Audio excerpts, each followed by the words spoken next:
যদি চিন্তা করো বাংলাদেশে আসবা, এই ক্যান্টনমেন্টের সৈন্যগুলা সব বর্ডার পার করে ভারতে ঢুকে কলকাতা, আগরতলা, সেভেন সিস্টার সব দখল করে ভারতকে খন্ড খন্ড করে জিহাদ বিজয় করে বাংলাদেশে ফিরে আসবে এবং বাংলাদেশের মধ্যে ভারতের একটি পতাকা উত্তোলন করে দিয়ে আসবে, কালেমার পতাকা।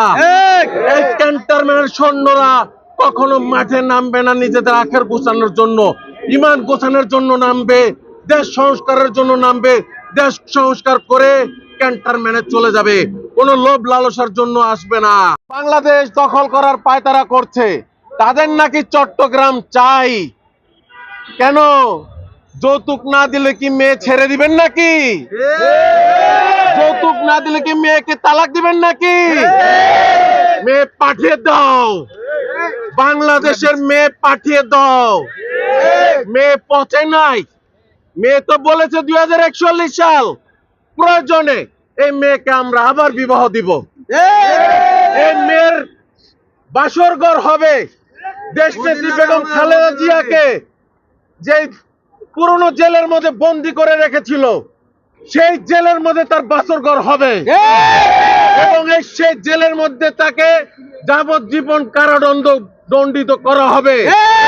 তাকে ফাঁসি দিয়ে ফিনিশ করা যাবে না, এই জিনিস বিলুপ্ত করা যাবে না, এই জিনিসকে ধুকে ধুকে শেষ করতে হবে। এবং বাংলাদেশ নিয়ে তোমরা লাড়াচাড়া করতেছো, তোমরা বলো বাংলাদেশ তোমাদের চাই।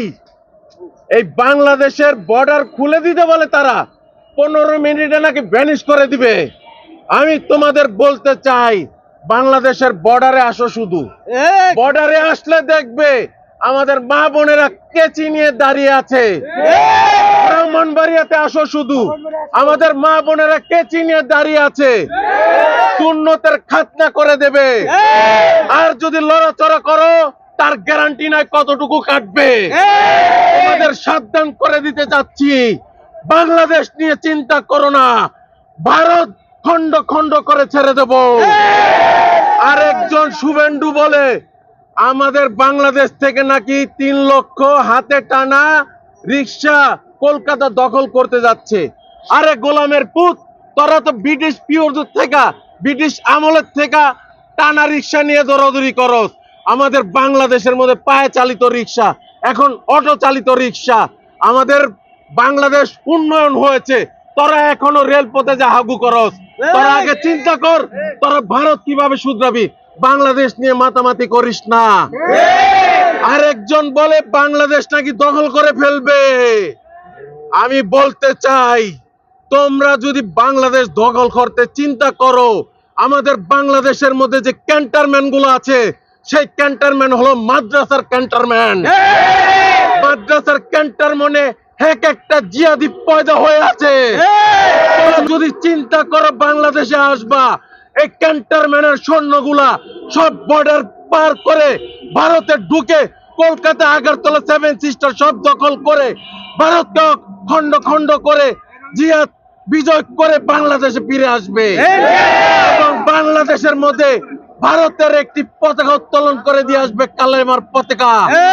এই ক্যান্টনমেন্টের সৈন্যরা কখনো মাঠে নামবে না নিজেদের আখের গোছানোর জন্য, ইমান গোছানোর জন্য নামবে, দেশ সংস্কারের জন্য নামবে, দেশ সংস্কার করে ক্যান্টনমেন্টে চলে যাবে, কোনো লোভ লালসার জন্য আসবে না।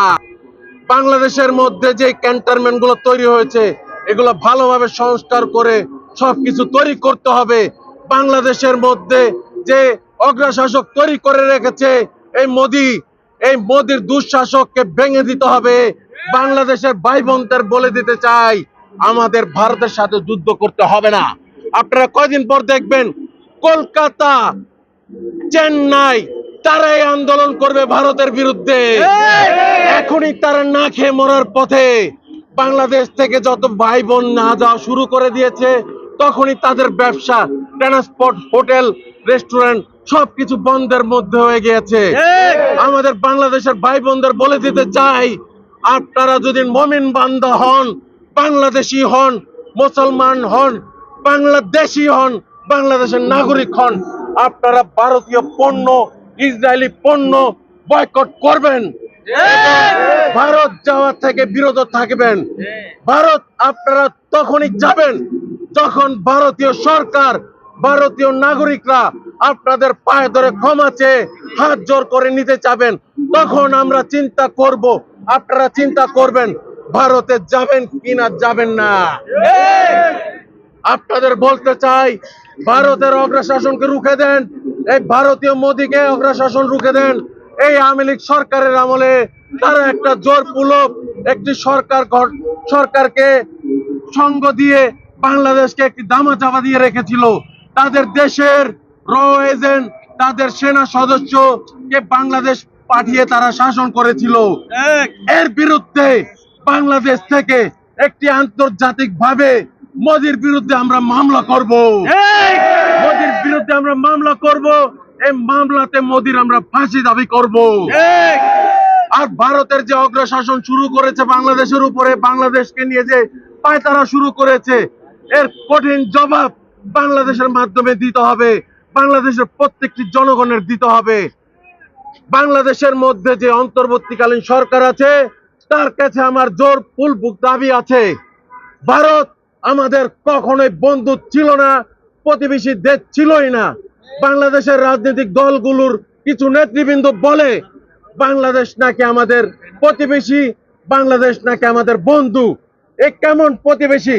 যে প্রতিবেশী প্রয়োজনে আমাদের বাংলাদেশের সীমান্তে মানুষ গুলি হত্যা করে মারে, এবং প্রয়োজনে তারা বর্ডারের এই বেড়িবাঁধের পানি ছেড়ে দেয়, অপ্রয়োজনে তারা রেখে দেয়। এবং এই প্রয়োজনীয় এই বন্ধুগুলো আপনারা রাজনৈতিক নেতারা বানিয়েছেন। ভারত আমাদের কখনো বন্ধু হতে পারে না। অন্তর্বর্তীকালীন সরকারকে বলতে চাই, আমাদের তিস্তার এখানে একটি বাঁধ তৈরি করতে হবে, তৈরি করতে হবে, যে বেড়িবাঁধ ভারতের চাইতে অনেক দীর্ঘতম বেড়িবাঁধ হবে। এই অন্তর্বর্তীকালীন সরকারের কাছে আমাদের এই দাবি অবশ্যই থাকবে। এবং বাংলাদেশের পাসপোর্টে ইসরায়েল নিষেধাজ্ঞা ছিল, আমি জোরপূর্বক আবার দাবি করব বাংলাদেশের পাসপোর্টে পুনরায় ইসরায়েল নিষেধাজ্ঞা এবং ভারত নিষেধাজ্ঞা করতে হবে। ভারতের নিষেধাজ্ঞা বাধ্যতামূলক থাকবে। অন্তর্বর্তীকালীন সরকার দেশ সংস্কার করছেন, করেন, কিন্তু এই দাবি আমাদের মানতে হবে। আমি আপনাদের মাধ্যমে ডক্টর মোহাম্মদ ইউনূস সাহেবকে ধন্যবাদ জানাতে চাই। বাংলাদেশের এই ক্রান্তি লগ্নে বাংলাদেশকে শক্ত হাতে ধরার জন্য, এবং তার হাত ধরেই বাংলাদেশের গণতন্ত্র ফিরে পাবে, বাংলাদেশের ভোটের অধিকার ফিরে পাবে সেই আশা করছি। এবং বাংলাদেশের যে বিএনপির ভারপ্রাপ্ত চেয়ারম্যান আছে জনাব তারেক রহমানকে ধন্যবাদ জানাতে চাই। দেশে না থেকেও দেশের বাইরে থেকে বাংলাদেশের জনগণের সাথে যোগাযোগ, দলমত নির্বিশেষে সকল দলের সাথে যোগাযোগ করে বাংলাদেশে একটি গণবিপ্লব ফিরে এনে দিয়েছে। এবং যদি আমরা সকলে মাস্টার মাইন্ড বলি, জনাব তারেক রহমানকে মাস্টার মাইন্ড বলা হবে। আমি আপনাদের সকলের কাছে একটি আশা ব্যক্ত করব, আপনারা সকলেই ভারতীয় পণ্য এবং ইসরায়েলি পণ্য বয়কট করবেন। বাংলাদেশ জিন্দাবাদ। মরহুম আব্দুল হামিদ খান ভাসানী অমর হোক। দেশটি একটি বেগম খালেদা জিয়া দীর্ঘযোগী